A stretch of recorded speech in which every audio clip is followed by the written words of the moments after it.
Thierry Breton, l'événement politique, évidemment, ce sont les municipales. Vous allez voter dans la Creuse chez vous. C'est fait. Bravo, tout le monde. Très bien. Regardez, nous vivons les dernières minutes de suspense et nous commençons toute la rédaction de LCI, bien sûr, et sur le pont. Nous entrons dans le vif de ce suspense avec vous, Jean-Baptiste Boursier et Amélie Carouer. Oui, nous y sommes. Bienvenue dans cette édition spéciale alors que le monde s'embrase, vous l'avez compris, alors que ces municipales ont des airs de premier tour d'élection présidentielle. Près de 35 000 communes jouent leur avenir en ce moment même. Ces 35 000 communes et autant de batailles particulièrement scrutées du côté de Paris, Lyon et Marseille. Jean-Baptiste. Le Rassemblement national, la France insoumise vont-ils gagner de grandes villes? Les écologistes pourront-ils conserver celles qu'ils ont acquises il y a 6 ans? Et le bloc central, dans quel état sortira-t-il de ces municipales? Particulièrement ces personnalités qui jouent leur avenir politique. Je pense particulièrement à Édouard Philippe. Nous sommes bien sûr mobilisés sur le terrain grâce à nos équipes partout dans le pays, au plus près de vos votes, au plus près de vos choix. On peut vous donner un premier élément déjà, c'est la participation. Estimation de notre partenaire IFOP, elle est historiquement basse, 57% estimée à 20h. Historiquement basse, donc depuis la fin des années 50, c'est du jamais vu évidemment récemment. Et nous prenons la direction du ministère de l'Intérieur pour vous retrouver, Frédéric Delpech. Merci beaucoup d'être avec nous. Les tout premiers enseignements pour nos téléspectateurs. Eh bien, il y a eu certes un petit saut de participation par rapport à 2020, mais il faut le relativiser car c'était dans un contexte particulier en 2020 sur fond de Covid. En réalité, il y a une baisse très importante constatée par rapport à l'élection municipale de 2014. On perd quasiment à 17h 5 points de participation. Alors, concernant les départements où on a le plus voté à 17h, la Corse du Sud, la Haute-Corse et la Creuse, tandis que ceux où la participation a été la moins forte, toujours à 17h, eh bien, il y a le Val-de-Marne, la Seine-Saint-Denis et la Côte d'Or.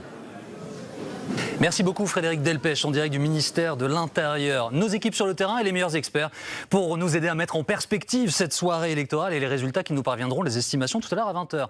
Jérôme Jaffray est avec nous. Bonsoir, bienvenue, politologue, chercheur associé au CEVIPOF et directeur du CECOP. Frédéric Dabi est avec nous, directeur opinion du groupe IFOP. Elisabeth Martichoux, notre éditorialiste politique. Bonsoir à tous les deux. Nous sommes également ce soir avec Arlette Chabot. Bonsoir Arlette Chabot, Patrice Duhamel. Bonsoir et bienvenue. Bonsoir Valérie Nataf, nos éditorialistes. Je salue également Damien Fleureau du service politique d'AFP.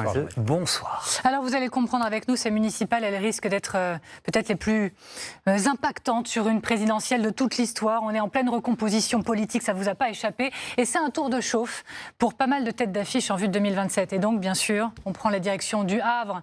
Pour commencer, Lucas Barbier, on vous retrouve. Scrutin capital pour le candidat à la présidentielle et maire sortant du Havre, Édouard Philippe. Oui, scrutin capital parce que Édouard Philippe a d'ores et déjà conditionné sa candidature à l'élection présidentielle l'année prochaine à une victoire ici à la mairie du Havre. Alors l'ancien Premier ministre est attendu à son QG de campagne d'ici une demi-heure. Il fait face au candidat communiste Jean-Paul Lecoq qu'il avait battu justement lors des dernières municipales il y a 6 ans. Jean-Paul Lecoq qui a cette fois-ci le soutien des socialistes et des écologistes pour ce premier tour. On gardera aussi un œil attentif sur la candidature du Rassemblement national. Le parti ne s'était pas qualifié au second tour il y a 6 ans. Qu'en sera-t-il ce soir? Réponse dans moins d'une heure. Merci beaucoup Lucas Barbier et Léo Lemaître en direct du Havre. Frédéric Dabi, il y a quelques instants, Amélie parlait d'élections les plus impactantes de la 5e, avant évidemment des présidentielles. Est-ce que c'est le premier tour de la présidentielle ce soir ? L'avenir le dira, ça sera plutôt au soir du second tour que toutes les écuries présidentielles, tous les partis politiques vont essayer d'imposer leur lecture stratégique du scrutin. Les municipales, c'est le seul scrutin où on va essayer de dire quel camp a gagné, quelle force politique l'a emporté. On se souvient en 2001, quand on regarde aujourd'hui ces élections municipales de 2001 qui avaient lieu juste avant l'élection présidentielle, ce qui était sorti, c'était que la gauche avait gagné parce qu'elle avait emporté à Paris, Lyon et Dijon. Mais quand on regardait vraiment les résultats, elle avait perdu beaucoup de préfectures, de sous-préfectures. Et tous les ministres de l'époque du gouvernement Jospin avaient été battus. Donc il y a vraiment cette bataille d'interprétation. C'est plutôt le 22 au soir qu'on va peut-être commencer cette pré-campagne présidentielle. Jérôme Jaffray, on comprend que c'est un test pour mesurer les rapports de force. C'est J-1 avant la présidentielle. Ça, vraiment, ça va être un fil rouge de cette soirée. Un enseignement. Est-ce qu'on voit une forte différenciation du vote entre la ruralité et les villes? Visiblement, oui, c'est un premier enseignement. C'est sûr que pour les municipales, on a trop tendance à regarder uniquement les résultats dans les grandes villes, à considérer que ce sont elles qui font la dimension politique, ça c'est vrai, mais en revanche, sur le plan du comportement électoral, il faut regarder toute la France. Avec les chiffres que vient de nous donner Frédéric Dabi pour l'estimation IFOP fiduciale, 57% de participation, c'est 28 millions d'électeurs qui se sont déplacés aujourd'hui aux urnes. C'est donc tout de même tout à fait considérable, car il y a quand même un décalage considérable entre la situation internationale, la crise majeure que nous vivons avec la guerre en Iran, et l'enjeu bien modeste des municipales consistant à élire le maire de la commune. On voit bien que ça ne peut pas coller parfaitement. Et pourtant, 28 millions d'électeurs sont allés voter. On pouvait penser que l'abstention serait plus élevée. Je pense qu'il y a eu une mobilisation dans la dernière période, car il y a deux éléments qui ont joué pour ne pas mobiliser les électeurs.